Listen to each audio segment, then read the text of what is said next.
इन्होंने मंदिर की घंटी बना के रखा है, कभी इंडिया आके में बजाता है, कभी ईरान आके में बजाता है, कभी एक मामूली मुल्क ना अफगानिस्तान जैसा मुल्क जिसके पास हमने खाने का वो भी आके हमें धमकियां दे रहे हैं, हम घुस के मारेंगे घुस के मारेंगे। क्यों हमें वो जो अपने में कोई गलतियां हैं ना तो अगले ऐसे बात कर रहा है। इंडिया और इसराइल अमेरिका ये ज़ाहिरी तौर पे हमारे साथ हैं। अच्छा। मगर ये हमारे अगेंस्ट काम कर रहे हैं। जिस तरह सी पैक हमने बनाया उस पे हम रन कर रहे थे, इन्होंने ईरान के साथ मिलकर जो चाबहार शुरू कर दी। देखें, जैसे हमने चाइना के साथ मिलके ग्वादर पोर्ट बनाया, उन्होंने इंडिया के साथ मिलके चाबहार बना दिया। इसमें गलत क्या? उन्होंने अपना काम किया, हमने अपना काम किया। इसमें पाकिस्तान की जो आर्मी है वो हाई अलर्ट है। अगर वो हाई अलर्ट होती तो इस तरह का कभी भी जो है ना वो हमला ईरान ना करता, ठीक है ना। तो मैं यही कहूँगा कि ये ओवरऑल देखा जाए जो मुल्की हालात है पहले ही बहुत ज़्यादा नुकसान में जा रहे हैं और बहुत ज़्यादा जो है वो हालात ख़राब हैं। और मुझे लगता है ना कि पाकिस्तान के पास कोई परमाणु बम नहीं, कोई न्यूक्लियर बम नहीं है। ये सिर्फ एक मिथ है, मार देंगे, कर देंगे, बम से उड़ा देंगे, ये सिर्फ एक मिथ है, इसके अलावा कुछ भी नहीं है। और गोरों के लिए करते हैं, सही है। अब हमारी इतनी इज्जत इन्होंने खत्म खराब कर दिया है कि एयरपोर्ट में जाओ आपको पहले प्यार से बोलते हैं excuse me sir give me your passport. जब पासपोर्ट को चेक कर, हाँ we are from Pakistan, oh stay there, इस लहजे से आपसे बात करते हैं। फिर जब आपको 1 घंटा खड़े करके जब जहाज जाने कराए आपको बात से नहीं करा इस तरह कर। देखें तो ईरान हमेशा इंक्लिनेशन इंडिया की तरफ रही है। ईरान कभी भी हमारे साथ नहीं रहा।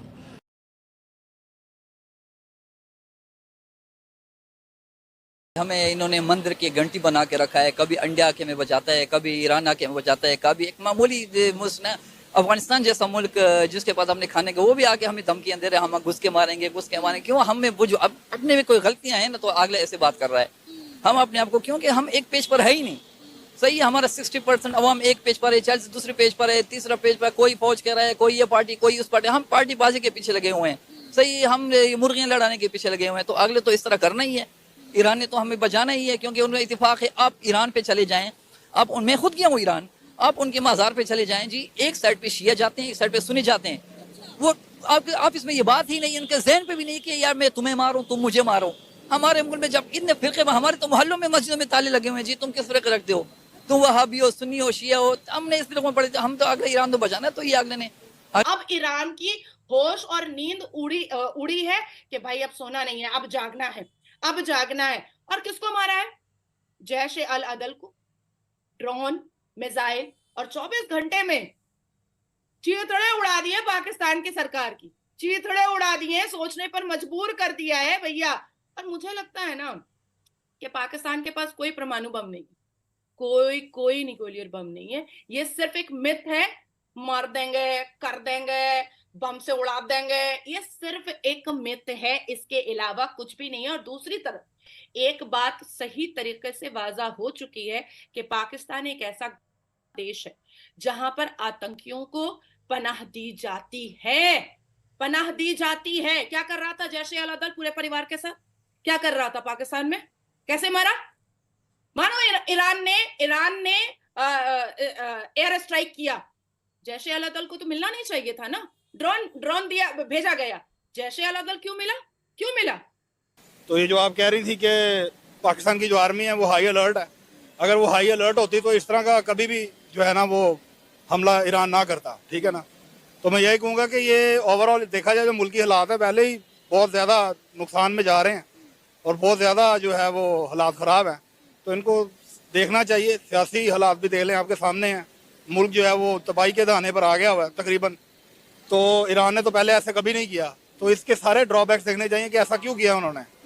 तो इसकी वजह यही हो सकती है कि जो आप कह रही थी कि हमारे जो हैं वो सारे चौका चौबंद बैठे हुए हैं, उनको सारा पता है कि बॉर्डर एरियाज पे और सराउंडिंग्स में क्या हो रहा है, पाकिस्तान के हालात जो हैं।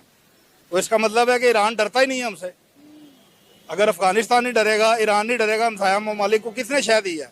हम लोगों ने दी है। जो हालात हैं तो उनको पता है कि ये तो अपने हालात नहीं ठीक कर पा रहे, तो इन्होंने हमारे, अगर हम हमला करते हैं तो हमें क्या कह देना इन्होंने। तो ये सारी चीजें हैं। तो और यूएन ने कितनी बार पूछा था पाकिस्तान से कि भाई उसामा बिन लादेन तुम्हारे पास है? नहीं नहीं नहीं। और देखो अमेरिका ने कितनी खूबसूरती से लाइव टेलीकास्ट करके पूरी दुनिया को बता दिया कि पाकिस्तान झूठा है और पाकिस्तान की सरकार को झूठ बोलने के अलावा कुछ नहीं आता है। पाकिस्तान की ताकत कोई न्यूक्लियर बॉम्ब नहीं है। पाकिस्तान अपनी ताकत Hafiz Saeed, Osama bin Laden, आतंकी टेररिस्ट को रख करके ही अपनी ताकत बना करके रखा हुआ है, इसके अलावा कुछ नहीं। देखें तो ईरान हमेशा इंक्लिनेशन इंडिया की तरफ रही है।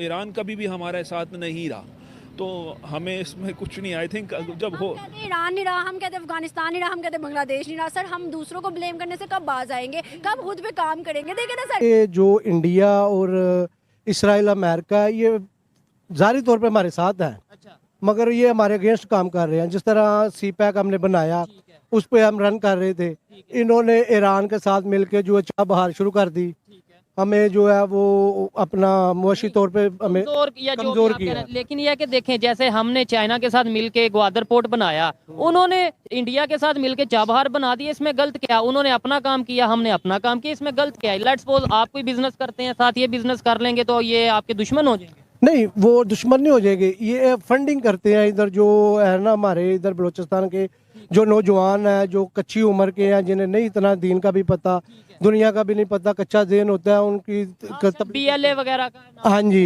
तो नमस्कार दोस्तों, पाक की इतनी गंदी हालात देखे, जो उनकी इस्लामिक कंट्री हैं वो भी पाकिस्तान को बहिष्कार करना शुरू कर दिए हैं। और भाई जो पाकिस्तान जिस भी अदर कंट्री से किसी से भी पैसा भाई मांग रहा है, सारी कंट्री ने उनको पैसा देने से और IMF ने भी पैसा देने से उनको एकदम मना कर दिया है। और भाई ये सब देख के पाकिस्तान काफ़ी फ्रस्ट्रेटेड है और उनकी हालात दिन प्रतिदिन काफ़ी बिगड़ते जा रहे हैं, जैसे कि आप लोगों ने पूरी वीडियो में देख ही चुका है। तो अगर आपको ये वीडियो अच्छी लगी हो तो please like, subscribe and comment करिएगा। तो मिलते हैं आपको अगले नेक्स्ट वीडियो में, तभी तक के लिए टाटा बाय बाय।